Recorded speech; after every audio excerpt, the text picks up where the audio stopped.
But it says there in the first verse, and the Lord said unto Noah, and I want you to know, I believe that God does speak to his people. I believe that literally. I mean, Amen. if there's someone stand beside you when he's talking to you, they may not hear you, but you do. Amen. And I believe God speaks to people, and he said unto Noah, come thou and all thy house into the ark, for thee have I seen righteous before me in this generation.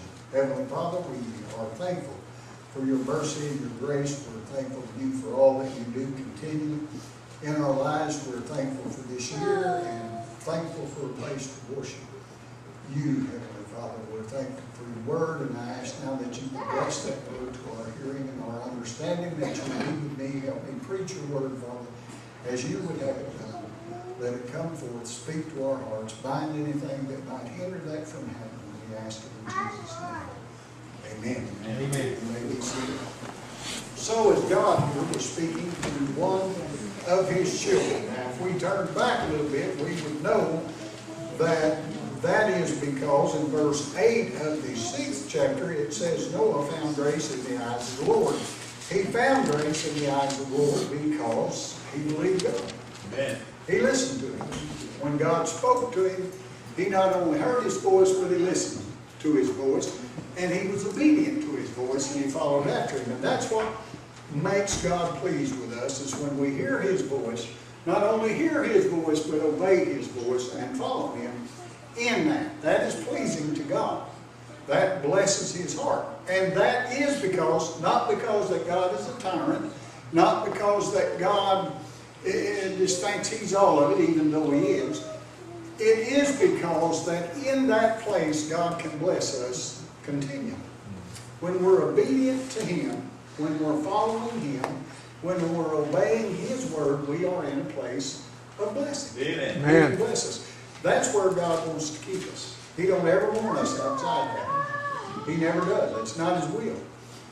His love is so great that he sent his son to die for us on the cross, to pay our sin, that we could have everlasting life. A God that loves you that much wants you close. And he wants all good to happen to you. And so he wants us to be in a place of blessing. And so he speaks to us. And he directs us to that spot, to be in that place. Now right here, as we begin to look at this, we know one thing that's happened. If you're familiar with any of this, that God had took a look at the world and all he saw was evil. That's all he saw. That men's hearts were completely evil. And that sin was running rampant on the earth. And it was so bad that he spoke to Noah, and as we go along and look at this, we'll find that Noah was one of the only people that heard his voice. He spoke, only one person heard his voice. That was Noah. When he spoke to him about the situation that was going on in the earth, and God being righteous, and God being holy, and God being who God is, he could not allow this to continue. So he said, I'm going to have to do something about this. I'm going to have to judge sin, because sin does have to be judged. And he told Noah, I'm going to put a flood on this world. I'm going to cover it with water. I'm going to destroy everything on it. Everything on it. But Noah, I've heard you and you've heard me, and now I want you to do this. And so he gave him instructions to build an ark. You know that story. And he told him how to build this ark, how big to make this ark, because God knew exactly what would be on that ark. He knew exactly how much room it would take, and so he told Noah, make it this size. And Noah made it that size. Just like God said, it took 120 years for him to build this boat. And in that 120 years, Noah was talking to people about a coming flood, about a coming judgment, about coming doom. He said God is going to destroy this world. Now the problem with that is that out of everybody in the world, and there were millions of people on this planet, only one had heard God. Only one had heard God when he spoke. And that was Noah. And so Noah, by himself, with 3 of his sons, their wives and his wife, Noah's wife, began to build this ark. And they began to tell people Because if you are a child of God, and if you do love God, then there is a love in your heart also for your fellow man. And so we can see and understand that Noah was concerned about everybody around him, and so he was telling them about coming destruction, coming judgment. And he finished the ark. Like I said, it took 120 years. He finished the ark, and nobody was there to get on. Now, if you want to think about how stubborn people here are and how hard-headed people are, he spoke to men, he spoke to Noah, Noah heard him, he spoke to the animals, and they came. Yeah, amen. And the animals loaded up. And I want you to get a picture that Noah was out there with a whip or with a stick, and he was walking out in the woods, him and his kids, and they was herding up all these animals and bringing them in there, because that's not what the Scripture says. The Scripture says they came unto him 2 by 2. Amen. A male and a female. So they didn't herd these animals into the ark. These animals heard God, and they Amen. Amen. and they loaded up, because even an animal was smart enough to know he didn't want to drown. Yeah. Amen. Yeah. And so he came and he got on the ark, not saying a whole lot for humanity. Yeah. But you see, that's why there was judgment. Because God had found and had seen that men did not want to hear him at all. They did not want to follow him. They did not want to listen to him. They didn't want anything to do with him. And so, the reason for the ark and the reason for the judgment. The animals got on, and Noah was spoke to by God, and he told him to get on the ark, to load up, and to get in. And he did. And I'm sure you've heard this story. I doubt if there's anybody here that hasn't heard someone talk about the flood and about Noah. And so you've got a good understanding of what happened. The animals loaded up, and Noah got in. God shut the door. He sealed the door where that door could not be opened until he was ready for it to be opened. Because God's in charge, always. No matter what man thinks. Now, man thought different when the rain began to fail. They thought they were in charge, and they thought, as we do a lot of times, well, I'll find a way out. And so I'm sure they started looking for a way out, especially when it started raining, and it never had rained before. So they thought, well, maybe there's something to what he says, because I guess this is rain, and rain is mud holes that are starting. So we better start looking for something. Let's get in on the rain. And so they commenced to find them a way out. And they began to work. But as the water got deeper, doubt started to enter their minds about how they were going to get out. And if they could get out, and the water got deeper, and it got up to their ankles, and it got up to their knees, and it got on up to their waist, and they was really getting frantic, and they was standing on tables, and they were getting up on top of their houses, and they were doing all they could do, and the rain kept coming, and water was bursting forth out of the ground, and it was just pouring out of heaven, and it was getting deeper and deeper, and they began to doubt more and more about what they could do, and then they saw the ark. It had lifted, the Bible says, off the ground and had begun to float. And they saw the ark. And they said, let's get on that dude. But the invitation was open. Amen. You know, there was an invitation to get on the ark while the door was open. While the plank was laying out there where you could walk in when the animals went in. When Noah went in. But then the door was shut and the invitation ended. There was no longer an invitation to get on the boat. And so as the water continued to rise, and as things began to cover, and pretty soon everything was covered and there was nothing left to stand on, and they were frailing and flopping in the water until they just couldn't flop anymore. And they went on. That's it. And all of mankind died. Amen. They died. Every animal that was not on that ark died. Yeah. Perished. Gone. You know the only thing that didn't drown the ark, besides Noah and his sons and their wives and his wife, the only thing that didn't drown in the flood? Fish, of course. That's a hard one. Figure out. But the fish didn't drown. They were okay. But anyway, that's what happened. And the water was on over the earth for 150 days. It remained that way. But it began to recede because the Bible says that God, over in chapter 8, remembered Noah and every living thing. So the water went down. More and more and more. Until it was gone. And then the door was open on God. Let's think about that. Because, you know, that's like a light coming on. As in this ark all this time. Because of faith, they were saved. All the world had perished. But the door came open on the ark. The land was dry. And that's kind of the way I look at the new year. Amen. Oh, yeah. It's kind of the way I see it, you know. You probably didn't think I'd get to New Year's.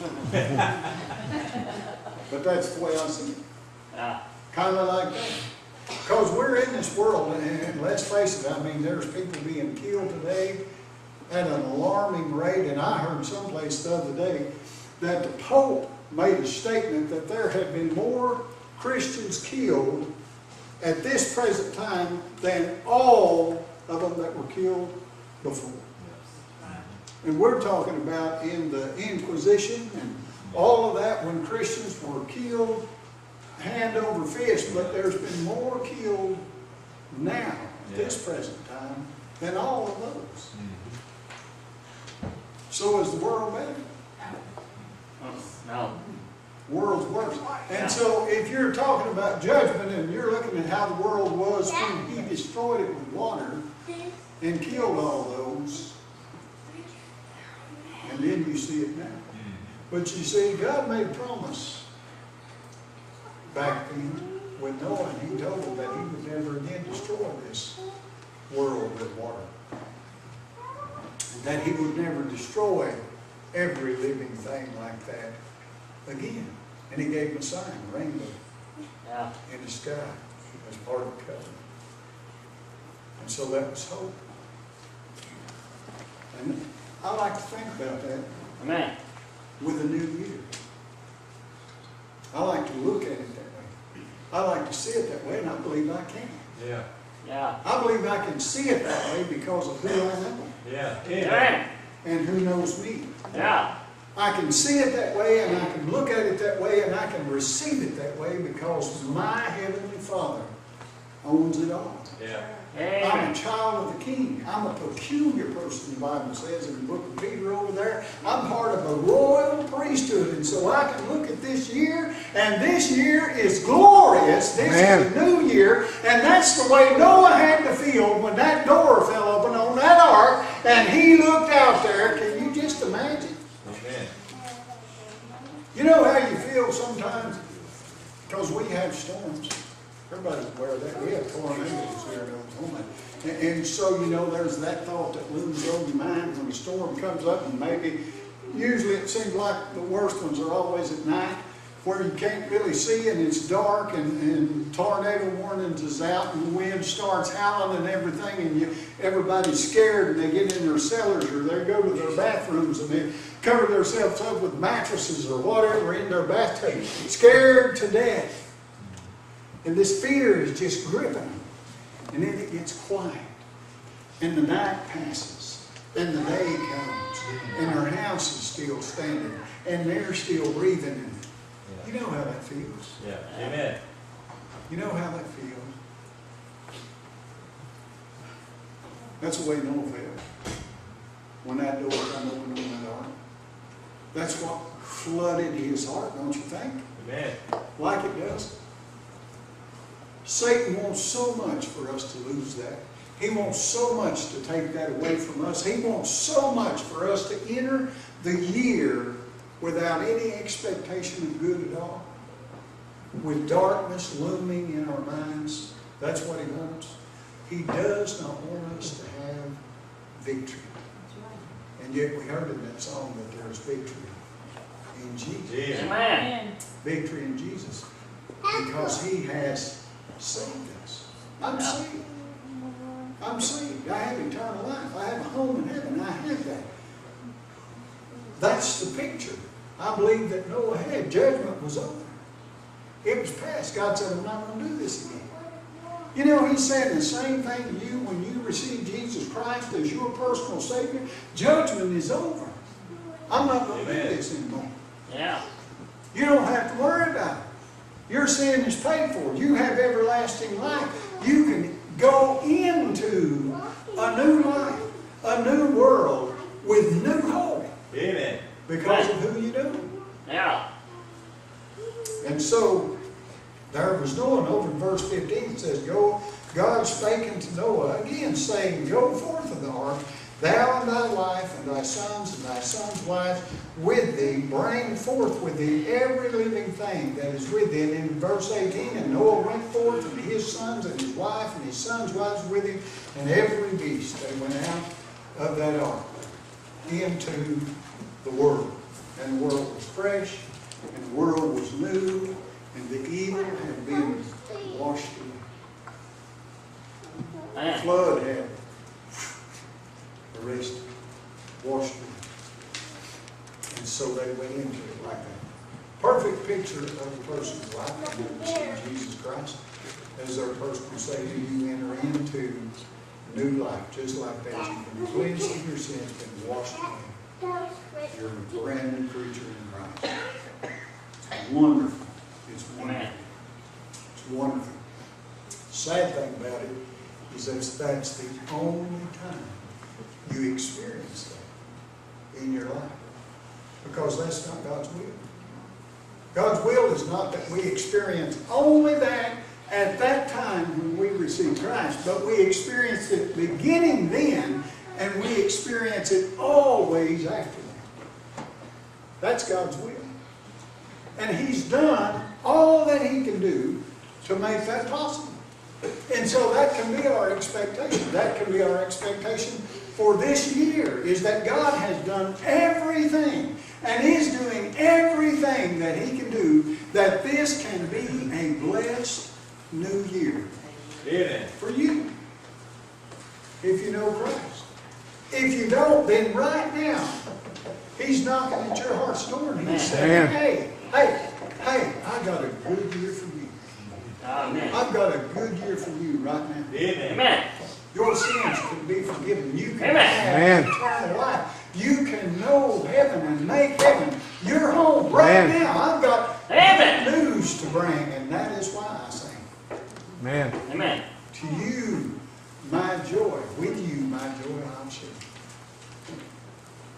That's what He did. And so Noah was there. Verse 20, it says that Noah builded an altar unto the Lord. Something that had been forgotten. Something had been dropped. Men had forgotten God. They didn't worship God. They didn't think about God. But now, in this new time, Noah gets off of that ark, and the first thing he does is build an altar. Builds an altar. A place to meet with God. Everything's good. Everything's good. It's wonderful. That's the way to start a new year. Everything good. You know, we have the right, as the children of God, to do that. Right now, I mean, the Bible says if you'll confess your sin, God is faithful and just to forgive you of your sin and to cleanse you from all unrighteousness. He's saying that for the lost and the saved alone. Amen.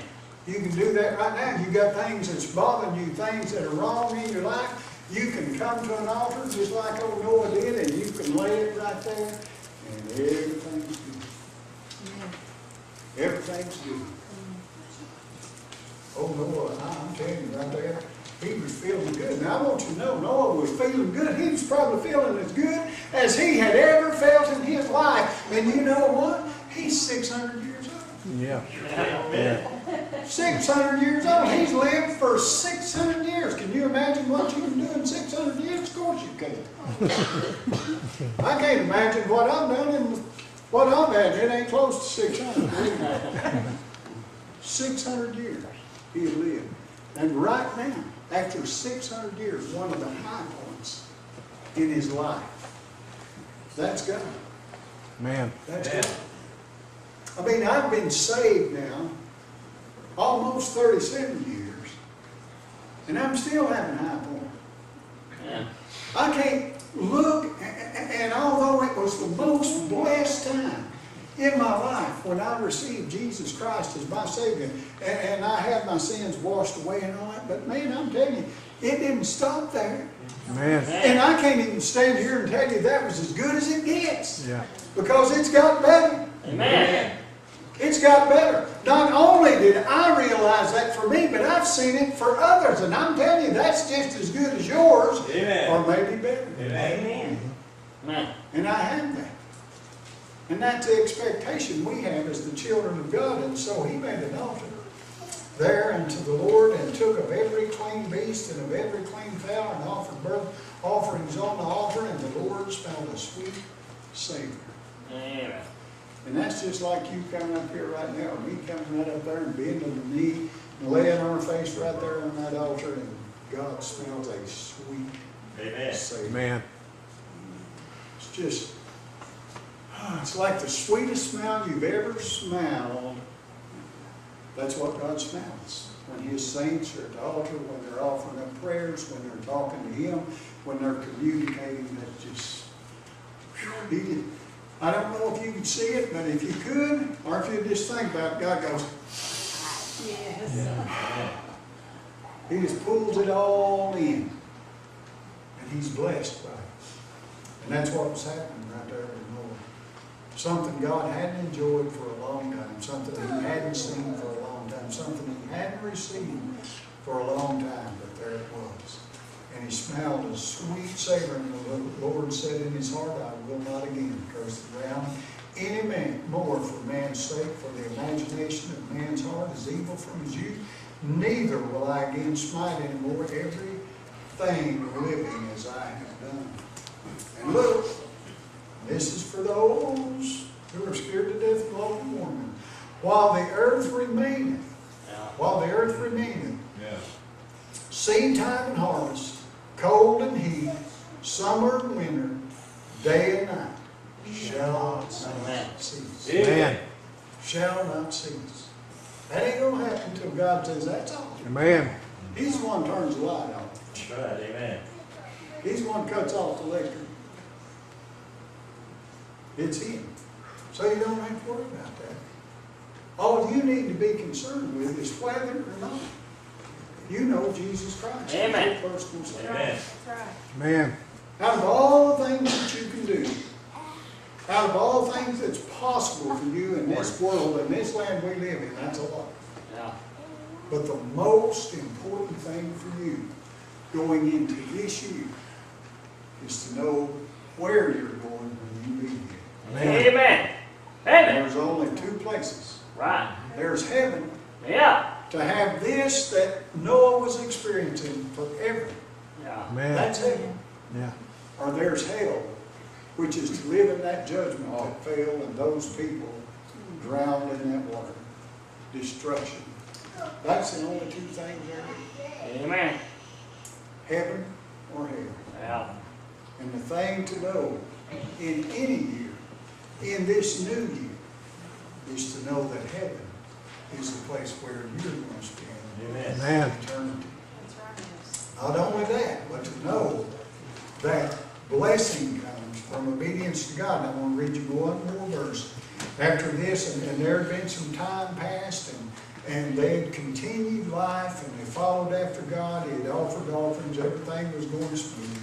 And then over in verse 20, there of the 9th chapter, it says, Noah began to be an husbandman. That means he was growing things, he was planting things, and he planted a vineyard, which was a wonderful thing, fabulous thing, living. And he drank the wine, and there wasn't even anything bad about that. And he drank the wine, and then he messed up and was drunk. And was drunken. And that uncovered his nakedness or his shame. And he was uncovered within his tent. And that started everything over again. So we can build a blessed, happy, wonderful new year as the children of God. Or we can turn it into some mud, just like the one before. But it's up to us. It is our choice to make.